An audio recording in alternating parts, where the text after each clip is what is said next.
All right, so here we are at lesson 5. In the last lesson, we looked at modernity and modernism, modernity being the effects on the world of the sweeping changes of the early to mid 20th century, and modernism being the literary response to those changes. Now we're going to take a look at this next period of time, 1945 to 68. 1945 being the starting date there for this time period. It is the end of World War II, and the end date for this period, 1968, being when Nigeria achieved independence from the British Empire. And so this, roughly 20-year, relatively small period of time covers what we refer to in literature as the post-war period. And it also introduces post-colonial literature. Now, after Nigerian independence in 1968, there was an even bigger explosion, you could say, of post-colonial literature, just a lot of post-colonial literature. So in the final lesson, which is called Contemporary World Literature, which will take us from 1968 to the present, we'll look at post-colonial literature in even more detail than we do here, although pretty much every text we're studying here would be considered a post-colonial text. But this is a little more of a compact period. It's really the post-war period, kind of in between the decline of high modernism and before postmodernism really takes hold, kind of this in-between period. So that's what we're going to look at with these 4 authors. What is the post-war period? How would we define that?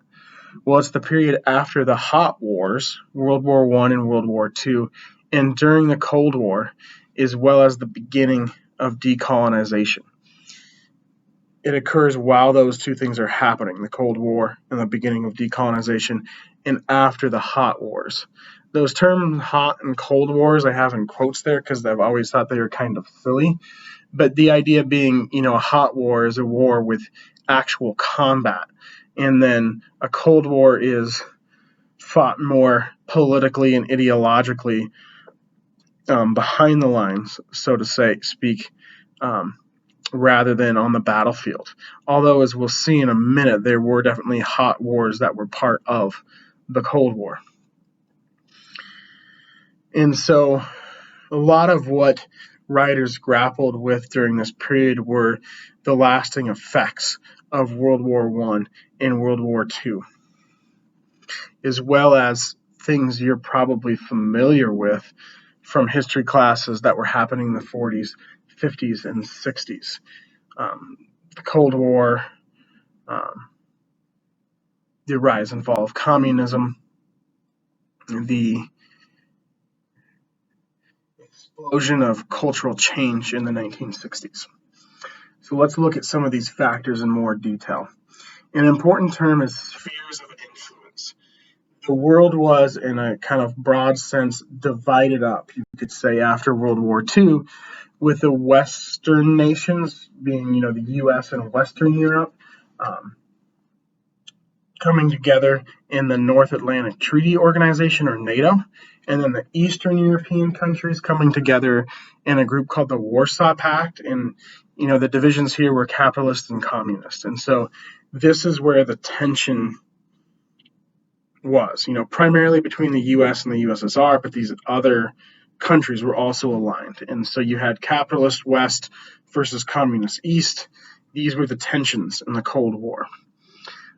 What made this time so fraught with tension is a term we use called mutually assured destruction. What was different about the Cold War from earlier wars was the threat of nuclear war. You had the atomic bomb dropped on Hiroshima at the end of World War II, being such a historically transformative moment, and the mass death there kind of looming in the background of everyone's minds. You had bomb drills in elementary school classrooms where the alarm would go off and kids would have to hide under their desks. So people were afraid that the opposing force would use their nuclear weapons. And if we retaliated, then the two forces, two spheres of influence here, both using their nuclear weapons, would essentially destroy the planet and create a nuclear winter. So that's why it was a Cold War rather than a hot war, because people knew if it became a hot war, nuclear weapons could come into play, and they didn't want that. So it was a Cold War where espionage, politics, and things like that were the weapons. But there were also still hot wars, which we call wars by proxy, essentially Korea and Vietnam. The two forces, the NATO in the West, the Warsaw Pact in the East, fought over these territories is kind of representative of who was in control. And these were most definitely hot wars that when you first look at them might seem disconnected from the Cold War, and then you look in more detail. It was the influences of the Cold War is what was being fought over in these two conflicts, especially the second very lengthy one in Vietnam. So this kind of post-war / Cold War state of things was one of the major factors that shaped writing during this time. Another one of the mass deaths, which I alluded to a little bit in the last lecture. Stalin's Russia, which we talked about in pretty great detail, I think, last time, but in not as much detail, the deaths in China, like communist China under Mao. He had a reform called the Great Leap Forward, which he thought would lead to a lot of progress, but actually resulted in famine and the deaths of 20 million people. More people died in the Holocaust, Stalin's Russia, and Mao's China than in any other historical period. We really talked about this last time, but last time I was more kind of alluding to it to show the general shape of things in the 20th century as a whole. Here, we're actually covering the years of literature that was written while these things were happening. So, number one, you have the Cold War. Number two, you have the genocide and the mass deaths. Number three, you have decolonization. So, I mentioned this before, but some of the factors that led to decolonization was the expenditure of resources in World War II. Others were more resistance from the colonized people themselves. And also, we talked about that rhetoric of racial superiority that empires, especially the British Empire, used. The empire was coming to civilize and help the backward natives. That rhetoric, which had galvanized many people to support imperialism, no longer worked because of things like the civil rights movement.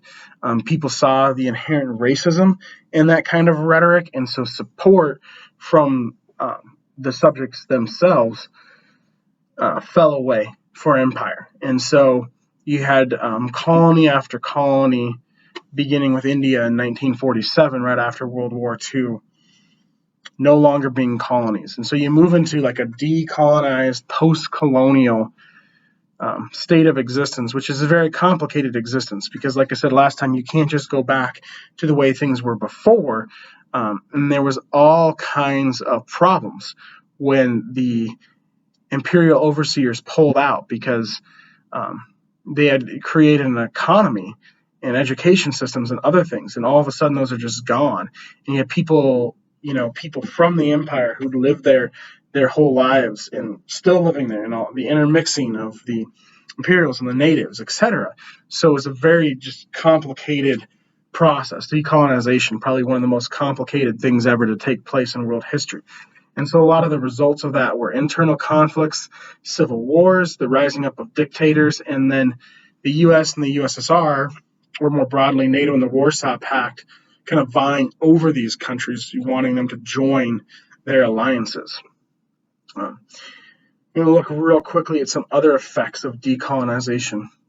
One of them was the separation categorically of different countries as either first world, second world, or third world, which, as you know, these terms are still around today. So the first world being capitalist democracy, the second world being rapidly industrializing communist regimes, and the third world being the less developed countries with more of a struggling economy. A lot of those third world countries were created by the pulling out of imperial powers. And as the textbook says, at first there were a lot of efforts to kind of help third world countries, and they had some good progress in the 50s and 60s. But now, I mean, you can just turn on the news or research a little bit on the internet, and the living conditions in some of these countries are deplorable. And so the globalization that was part of imperialism, we can still see its effects. It's really still happening today, even though we don't have these like massive empires literally controlling these places. We see the effects of a world that became globalized through imperialism. Just a couple of examples of decolonization before we segue. One is French Algeria, which we'll get a close-up look at in part 2 of this lecture when we read Albert Camus' The Guest. But it was one of the bloodiest colonial battlefields because it had actually been incorporated into France. So if you look at a map, and when we read Camus' The Guest, I'll have a picture of a map on the PowerPoint, you'll see that Algeria is at the very northwest end of Africa. And so the way Africa and Europe curve around the Mediterranean, Algeria is a very short hop across the Mediterranean Sea, less than 2,000 kilometers from France. And so in contrast to, say, thinking about Britain and India, where, Britain ruled India from afar, Algeria was actually incorporated into France rather than being ruled from afar. And so when Algeria became decolonized, it was one of the bloodiest colonial conflicts. And this is a conflict people don't always mention. Everyone knows about World War I, World War II, Korea, Vietnam. You had all kinds of things. I mean, this is one of the bloodiest examples, but the Civil War in Nigeria, following the pulling out of the British Empire in 1968, you had some incredibly bloody colonial battlefields, and it's important to remember these things. The other prime example of decolonization from this period, we'll look at more in the final lecture, is Britain pulling out of India. And we talked a couple of lectures ago about how India was like the prized possession of Britain. And so the Indian independence was incredibly significant. It was declared on midnight on an October day in 1947. And Britain, when they pulled out, divided up India into two countries, which are today India and Pakistan. So India had more Hindus than Muslims, and Pakistan more Muslims than Hindus, but still you had plenty of both religions in both places. And so this was hugely problematic that Britain was just going to super generalize and divide up the country this way into two new countries, and all kinds of civil war and conflict as a result of that. There's an incredibly wonderful novel, Salman Rushdie's Midnight's Children, that tells the story of some children who were born at midnight on the day of Indian independence and deals with the aftermath of England pulling out, but in a really fantastical way through magical realism. It's a great, wonderful book if you ever have time to read it. Okay, real quickly, before we segue to Doris Lessing, I want to talk about some of the traits of post-war and post-colonial literature. Just like we did with modernity and modernism, we've looked at the historical context. Now, what did writers do in terms of their writing style during this period? Well, the writing style was very stripped down compared to modernism. You no longer had the avant-garde type of writing you would see in Joyce or Faulkner, because it wouldn't really fit, right? When you're writing about decolonization, that avant-garde style would seem even more pretentious than it already is. You also had the transforming of genres. So we'll talk a little bit more in a few minutes about this because Doris Lessing is our first author who we're reading in English, not in translation. And this is a world literatures class. I'm supposed to have very little, if any, English or American literature.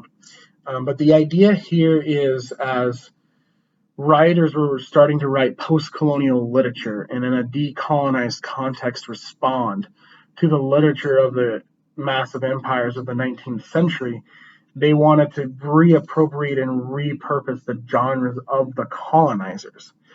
So they would sometimes write in their language, write in the language of the colonizer rather than their native language, and kind of repurpose the genres. And so a lot of interesting things emerged from this. One prime example is what we call magical realism, which we'll see in the next lecture when we read Gabriel Garcia Marquez. The Latin American writers really invented that, but Indian writers like Salman Rushdie borrowed it, and it's where you have a very realist text, often with an omniscient narrator in an objective, descriptive style, but then you have these fantastical elements. Marquez's famous, very short story, we're reading a little bit longer story of his next lecture, called an old man with very enormous wings, is a great example of this. It's a very realist type of story about a family who finds a man in their backyard with wings. So this kind of genre emerged because it gave the post-colonial authors the opportunity to use some of the literary tools of the colonizers, such as realism, and combine it with their own unique perspective, because the magical realism tradition draws on a lot of the myths and folklore of the indigenous people of these colonized regions. Another aspect of this style of writing is hybridity, which is, simply put, the coming together of two things. I think we saw a good glimpse into this with Borges's Garden of 14 Paths, where you have an Irish man serving in the English army and a Chinese man serving in the German army. So take that kind of idea, those cultural cross currents we saw in Borges's story, and then apply them to the everyday person after the imperial power pulls out. If you had, say, for instance, Indian people serving in the British military during World War II, what is it like in India after the British leave? But a country that's been a British colony for over 100 years. So, in essence, then the transforming of genres is related to this, because it demanded a hybrid literary form, this kind of literature. One of these kind of hybrid transformed genres that emerged out of post-war and post-colonial literature is neorealism. I talked before about how of all the literary movements, neorealism still has the most sway today. This is an example of that. Writers wanted to return more to the political and social focus that the 19th century realists had, depicting the poor, that kind of thing. And again, although there were many kind of experimental and innovative elements, the main focus wasn't the art itself like it was during the high modernist period. The focus was more on the end game, once again, rather than the journey getting there, on the issues, the people at stake. But there were, of course, elements of modernism infused. That's why it's a neo-realism rather than a return to realism. So what were some of these elements from modernism, that realism, that were mixed together? Two things writers really kept from modernism were the interiority, that psychological focus. The difference was it was more balanced with the exterior focus than in modernism, but very much psychology was still an important part. Then also irony. Writers would really use irony to kind of depict, the imperial machinations and provide their critique of them. And then the things they kept from realism and combined with these modernist techniques were the chronological plot. So whereas some texts, take place in not a sequential order, you saw kind of a return to a traditional plot. The omniscient narrator, less stream of consciousness, and then objective description. To show the plight of the decolonized people, you had to present things in a more traditionally realist way than an extreme kind of realism that you saw in modernism. And so when we get to postmodernism and contemporary world literature in the final lesson, we'll see how postmodernism comes back to a little bit more of the experimentation, a little bit less chronological, a little bit less objective, but still the focus is on the people and the issues more so than just the art itself. Even in postmodernism. And this, we return to these very realist elements here because, again, this is kind of a short snapshot of about 20 years in between the end of World War II and Nigerian independence. Finally, a couple of other techniques or genres that emerged were allegory. Things like George Orwell's Animal Farm were during this time, as well as metafiction and metatheater, which is fiction or drama that's very reflective, self-reflective. Okay, so let's move to our first author now and see how Doris Lessing grapples with these contextual elements, because she was very much immersed in a post-colonial, or really colonial environment, and then how she uses some of these techniques in her own writing. So a little bit of background on Lessing. She was born in Persia, which is now Iran, to British parents. And so what was the context of her childhood? Her father was crippled in World War I. He had horrific memories of combat, and she was very young, born in 1919, just after the war.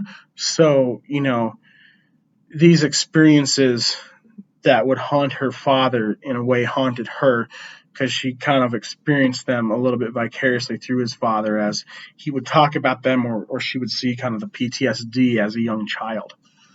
In 1925, her family moved from Iran to Rhodesia, which is modern-day Zimbabwe, and that was because the colonial government, so the British government that was ruling over Rhodesia at that time, offered incentives to white people. For some reason, they wanted white settlers to immigrate there. So what were the incentives? Incredibly cheap land. Her family, Lessing is one of her married names, her family was able to get acres for an acre of property for 10 shillings. And so they brought, which is not much money. And so they bought 3,000 acres that had once been the home of a tribe called the Matabele. Probably not pronouncing that right. I didn't look up how to pronounce it, tribe. And we see this exact thing happening in the story, the old chief Mishlenga. So, this story very much tells some of the story of her childhood. Moving on from the context around her, what was her life and ideas like? Her education. She was educated at a convent school until 14, but they didn't study much literature there, so she considers herself self-taught, and she read a ton of the literary classics, on her own outside of school.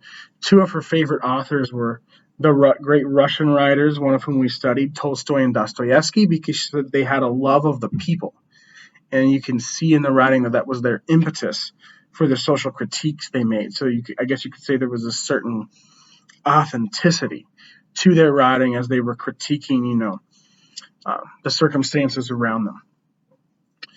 And you can see how this inspired her, because you see that love of the people in old Chief Mishlenga.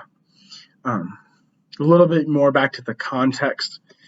She lived in this southern Rhodesia where her family had purchased this land for very cheap that the colonial British powers had relocated native people from.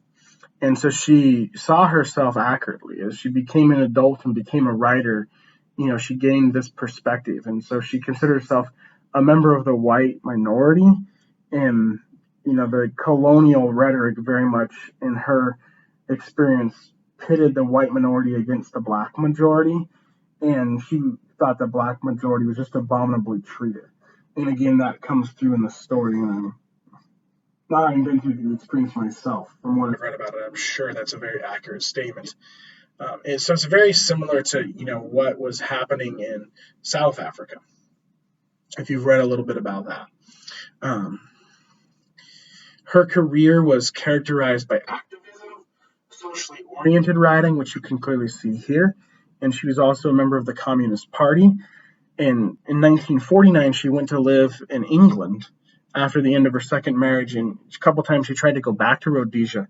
And because of her activism, the focus of her writing, her communist beliefs, she was declared, this is the term, a prohibited alien from both southern Rhodesia and South Africa. So she was not allowed back, essentially. And then one of the really cool things I think about Doris Lessing, she's a great writer. In my short story class, I often teach her story, A Woman on a Roof, which is probably one of the most kind of um, formative texts for studying feminism. So you take that story, and it's a great one to teach in a short story class. So it's a great example of her writing. I think this is also an excellent story, but she was incredibly successful. Um, she was married twice. Both marriages ended rather quickly while she was still living in Rhodesia. So she had a son from her second marriage, and she took him to live in England, and she worked various office jobs, but she wanted to be a writer. And so she declared, I'm going to be a writer, and quit her job working in the office of a law firm. And her boss said, you're not going to be successful. She wrote her first novel, published it in 1949, and it was a bestseller.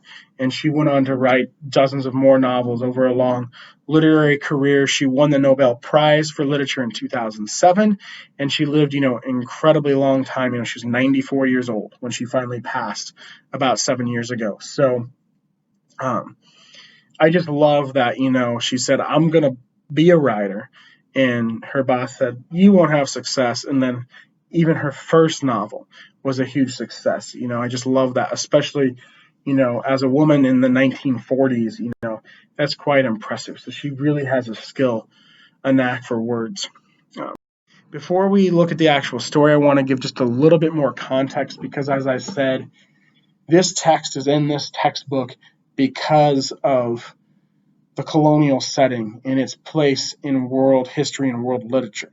If this were an English literature class or a short story class, we'd probably still be reading Lessing. She's that influential of an authoress, but we might be reading something else. We might be reading something like A Woman on a Roof, which doesn't really deal with colonialism at all. So, she primarily focused on Africa in her earlier works, the things she wrote in the 1950s, because she lived most of her adult life from 1949 on forward in England. So that was when her experiences as a young person living in a context of colonial Africa, that's when those things were freshest in her mind.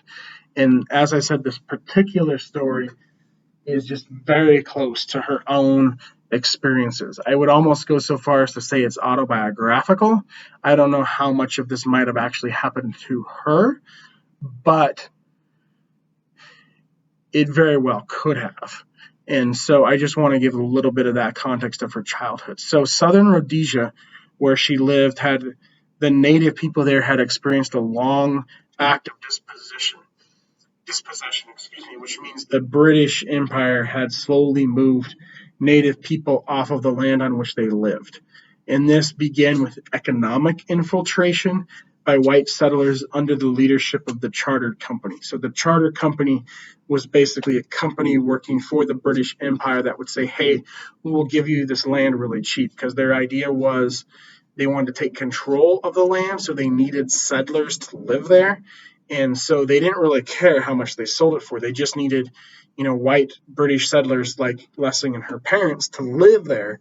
And so they pushed, by moving those settlers there, they pushed the native people off their land.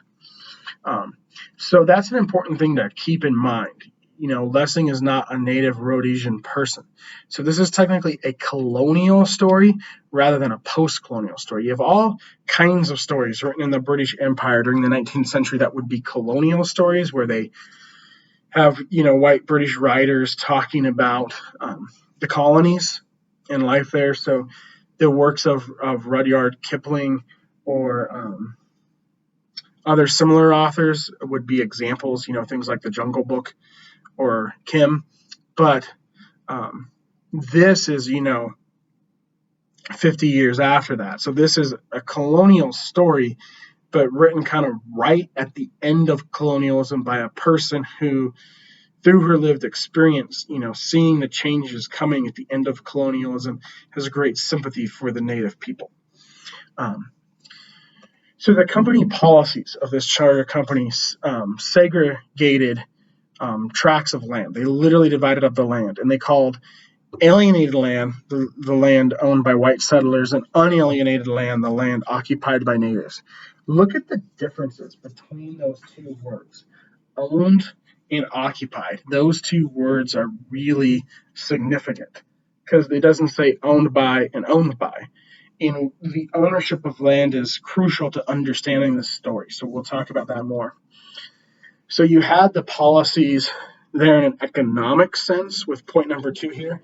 With point number 3, in 1930, not long before Lessing and her family moved there, you have the policies not just set economically, but also set legally. They became a law with the Land Appropriation Act of 1930, which confirmed the segregation. And so the economic policy called the land alienated and unalienated, and then the legal policy called it European and native land. So this is the setting of the story. So, like I said, Lessing's family bought one of these tracts of land, 3,000 acres for not much money. I mean, that's an incredible amount of acreage, and live there. And so you have this kind of settlement of native people still living there, and she interacts with them. That's really what the story is about. Finally, I wanted to talk just a little bit more about our choice to read text in English in this class. When I first developed the syllabus, I wanted to only read works in translation because I wanted to as fully embrace the concept of a world literatures course, to embrace that as fully as possible. But to truly understand the landscape of world literature, to understand literature in a global context from, I would argue, the 1950s on forward, you have to read some things in English because, again, a writer, if they did speak 2 languages or were a native person in a decolonizing place, their choice to write in English is often a very intentional one, and they're doing so in a way to make some kind of critique of imperialism, a narrative or stylistic strategy to provide their critique is how I'll put that. And so 2 things we should note with this particular story. One is Lessing's not necessarily choosing to write in English for rhetorical reasons. She's doing it because English was her native language. She was born to English parents who lived abroad and came here as part of the colonial occupying force. Even if she's highly critical of that occupying force, that was her position, by birth. So she's writing English because it's her native language.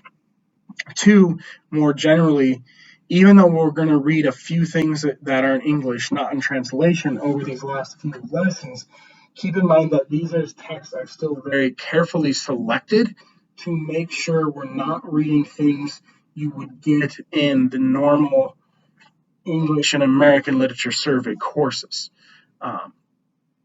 With this being a prime example, like I said, in an English literature survey or a short story survey, you would read a different story, most likely by Lessing. So this story plays a particular role in the grand scheme of world literature, and I hope that role is clear in these first few bullet points. All right, so let's look at the story itself. I have 4 threads here we're going to go through as we read. The first is fear. The word fear is mentioned a number of times. I think a great study of this story would be to just have a PDF of it and to do keyword search fear and look at every time fear is mentioned. But she fears, the narrator, the main character here, who's very similar to Lessing herself, fears or doesn't fear a number of different things throughout. And as we see what she fears or doesn't fear change over the course of the narrative, we see a psychological progression as she goes from someone who doesn't really understand or know anything about the native people to someone who walks a great distance as a young girl, 14 years old, just to their camp where they live just to say good morning. But there's also a narrative progression as the plot of the story moves along. The kind of big events in the narrative resemble the big changes for her psychologically, and each of those transitions is marked by her discussion of her fears. Second thread here is physical space is very important in the story, which is related to land, and the idea of the openness of that land is very important. Early on the first page, she talks about how the idea of unenclosed land was a very unfamiliar concept to her. So kind of open versus closed land is an important part of this story. And again, at really significant moments in the text, she compares different pieces of land and how open or closed that space is to make claims about the significance of the land and to illustrate her psychological growth as a person and a character in the story. Related to the concept of land, she uses a phrase, crossing the boundary. She moves from this, you could say, kind of white colonial sphere to the native sphere, and that's a very important transition in the story. Finally, the final sentence of the story uses the phrase vein of richness, which is a phrase the textbook mentions as important. In my conclusions about this story that we'll see in a few minutes, show how there's two ways to interpret this phrase, and you have to interpret it both ways. Really, the second way to be able to get at the meaning of this story, what Lessing's saying. All right, let's pull on these threads to see how she constructs her story to give this message by looking at some of the language. So as I said, fear is very important. The progression of her fears illustrate her psychological progression and the progression of the narrative. So early on, she talks about walking around, and this story, it mainly involves her walking around to different places. And so she's allowed to pretty much explore, the 3,000 acres as a young girl. And she carries a gun and has dogs with her. And those are significant. She says the dogs and the gun were an armor against fear. Because of them, she never felt fear. So here the narrator's talking about herself in the third person. There's a transition from the third to the first person. She's kind of setting the stage on the first couple pages when she talks about herself in the third person. And so what you'll see in the story is you have the dichotomy between, the Europeans here and the natives. And that dichotomy is reinforced by the overwhelming presence of the natives. They have a presence that becomes more and more vivid as the story goes on. It's almost, their presence is almost not apparent at all at the start of the story. And then at the end of, close to the end of the story, it becomes much more apparent. And then at the end of the story, it kind of recedes into the background again. So the main character coming to terms with the intensity of this native presence is really what the story is about. And Lessing uses that to, cast her critique of imperialism, of the imperialism she saw up close as a young girl. And so what I would say is important about this passage with the dogs and the gun is that presence of the natives can be very intense, and it's unsettling for the white settlers. They know people have been driven off this land. They know they want this land for cheap. Probably deep down somewhere in their conscience, they know that was wrong, but they don't want to acknowledge that because they want the land. And so they have to kind of keep that intense presence at bay. And so giving their daughter permission to walk around the land, but making sure she carries a gun and takes dogs with her when she does that is a way of causing that presence to not be as vivid, apparent, or intense. And so she says she never felt fear because that presence is in the background.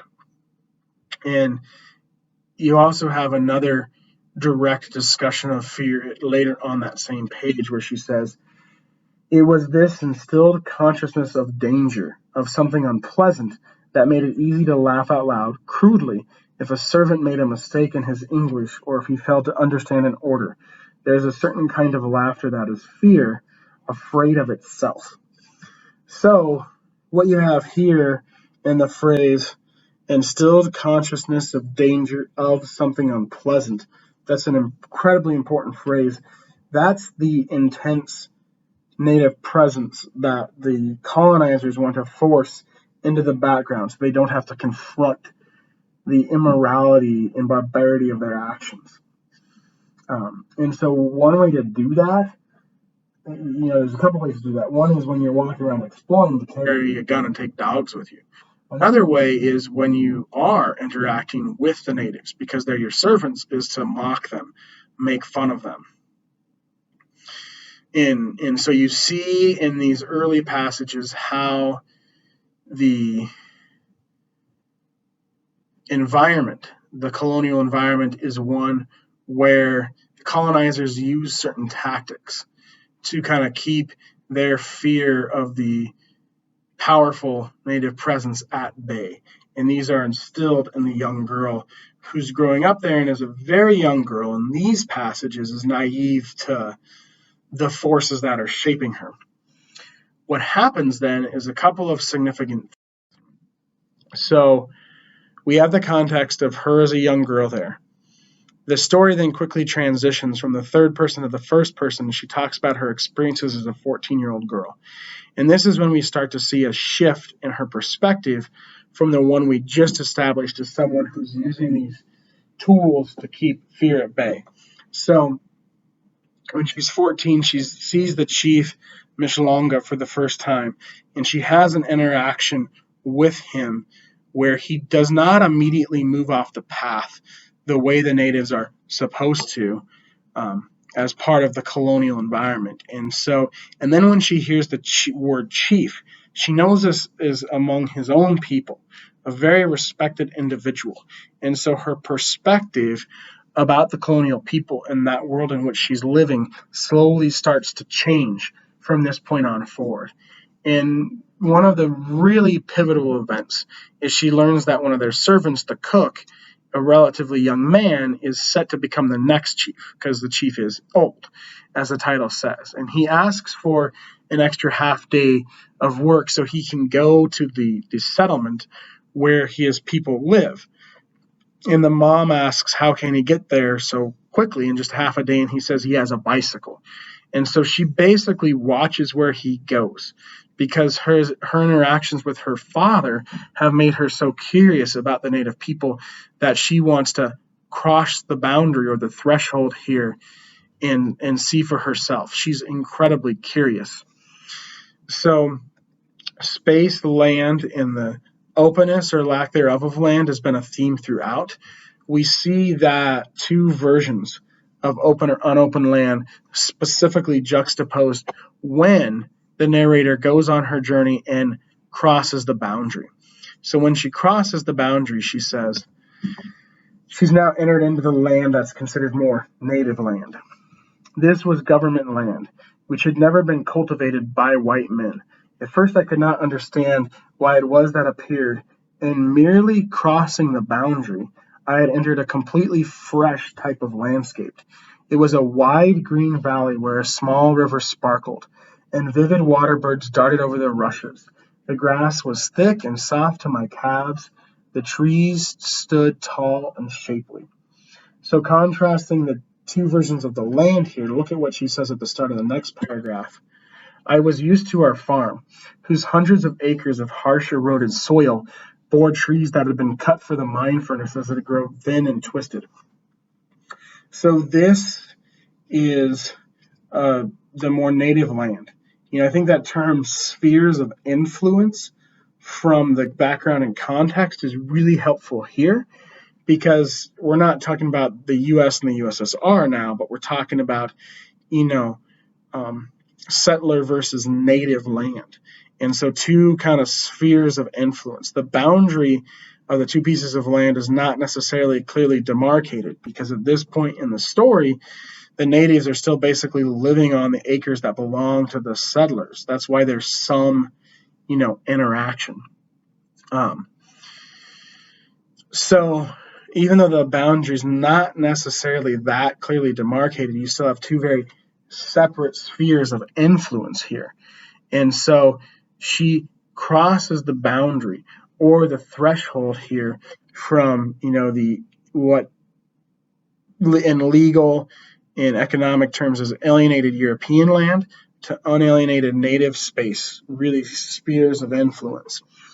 And so she crosses that boundary. And what she notices is that the land in the native space compared to the European space is much more open. It's thick grass that is soft on her calves, where you can see a wide open green valley, a sparkling river. The animals are free to roam about, as opposed to land that has been eroded with trees that have been cut so that mining can take place.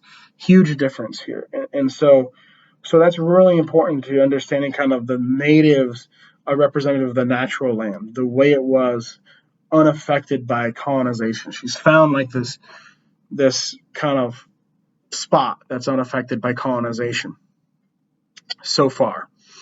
And I highlighted, or I mean italicized, some of the words here because the term wide shows this contrast, how open the native space is. So she is a young girl who has had things taught to her to kind of keep at bay the presence of the natives, which, if not kept at bay, can be very intense. But then she has an encounter with a native who, being an old chief, kind of shakes up her perspective a little bit. And when she sees an opportunity to explore the curiosity that has emerged, she takes advantage of that opportunity, crosses the boundary, and then when she enters into this new area, what happens? Her fear asserts itself. So the fear is no longer at bay. She says, I had read of this feeling, how the bigness and silence of Africa under the ancient sun grows dense and takes shape in the mind, till even the birds seem to call menacingly, and a deadly spirit comes out of the trees and the rocks. So this is the way imperialists often described Africa. In many of the imperialist texts from the 19th century, Africa is referred to as the Dark Continent.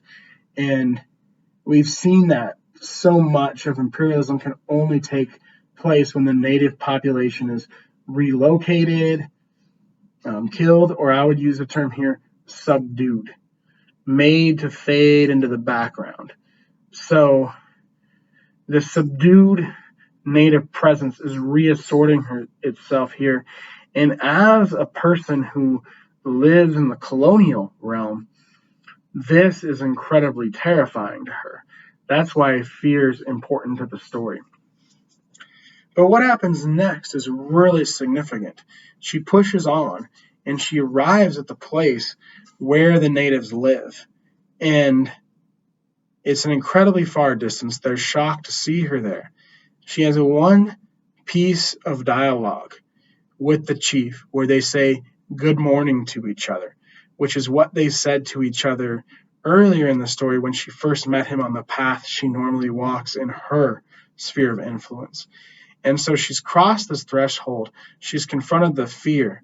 And then in that moment where she says good morning, she has what I would call like an authentic interaction with the native people that I would say for her breaks down some of these boundaries. So she's able to see them more as people rather than things to be feared and subdued.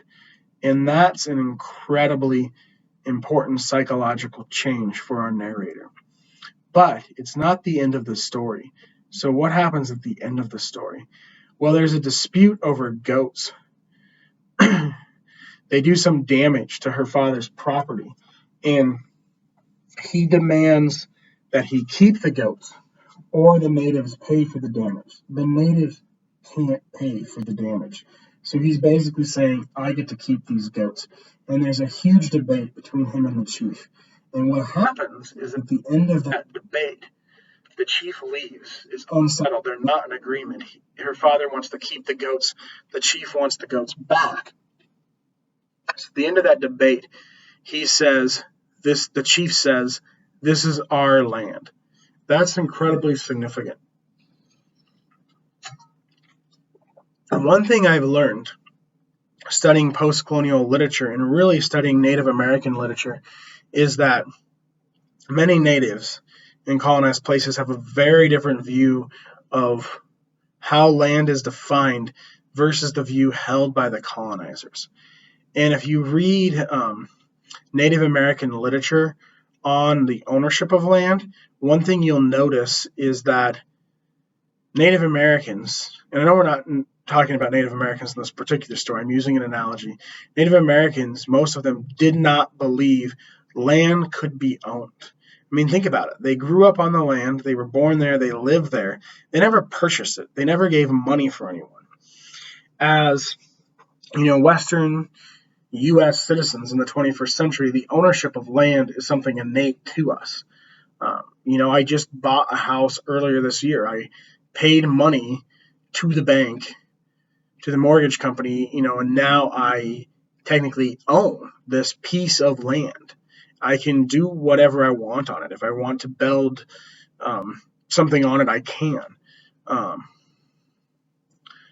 But the natives in America and other places were just born on the land, grew up there, and lived on it. So when you read Native American statements about the occupation of their land, you find an opinion, a belief that to many people in the U.S. in the 21st century is shocking. They did not believe land could even be owned. The U.S. said, we're taking this land, and they said, what do you mean? You can't own land. It just belongs to nature, to the earth. And so I use that as an analogy because I think I see something similar happening here. The British are forcing the native Rhodesians off of their land, forcibly relocating them. And the chief, even though he's been pushed off of the main part of his land into this small encampment, which is called a kraal, he still, in his mind, sees it as his people's land. That's really significant. But after the chief says that, you have what I think is one of the most horrific but also defining statements of the story. The next time a policeman came around, the girl's family tells him the story about the debate over the goats with the chief, and the policeman says, the kraal, which is the little encampment where the natives live, that they've now been pushed there because the white settlers have taken up the majority of their land. The kraal has no right to be there. It should have been moved long ago. I don't know why no one has done anything about it. I'll have a chat with the native commissioner next week. I'm going over for tennis on Sunday anyway. This is one of the most callous statements I've ever read. But to this guy, to this policeman who, lived in this colonial environment, he probably doesn't even fully realize how callous this statement is. The native people can't pay for the damage to the property. Without the goats, they can't eat. They'll starve. And so what is the result?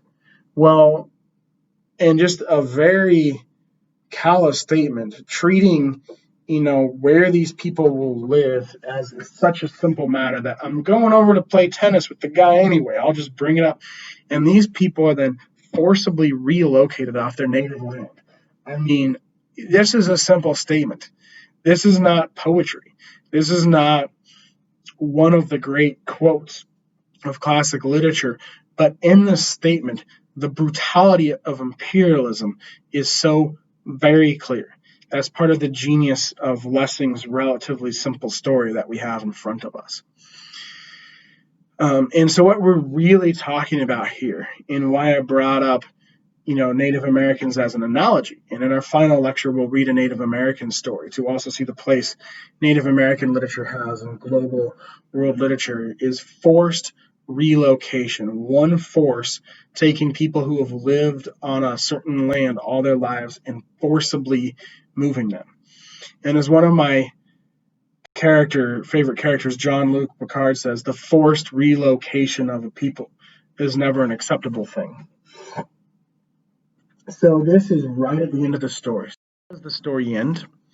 In the last paragraph, she goes to look at the land where the kraal was, where she visited the chief on her long journey, and sees what it's like now that the native people have been forcibly relocated. And she says in her narration in the final sentence, the settler lucky enough to be allotted the lush, warm valley, if he chose to cultivate this particular section, would find suddenly, in the middle of a mealie field, the plants growing 15 feet tall, the weight of the cobs dragging the stalks, and wonder what unsuspected vein of richness he had struck. So, again, the land here, the natives have just left. The new colonizers have not taken it over yet. And so it's still open, like the land we saw earlier. It's a lush, warm valley. And she calls it a vein of richness. So, what is this vein of richness? As I said, it's really the key to understanding the story, and you have to interpret it two ways to get the meaning of the story. On the surface, it's lush, rich land worth cultivating. You could grow wonderful stuff there. So, it'll very obviously be a benefit to the settler who will, again, get it for cheap. But beneath the surface, you have another type of richness, the rich cultural heritage of the relocated people that is fading into the distance but leaves a faint echo. So it's almost like beneath the ground, you can sense the presence of the people who were once there. That native presence I talked about, that for her was initially very intense and had to be subdued, but when she crossed the boundary, experienced it in a new way and sees the richness of it.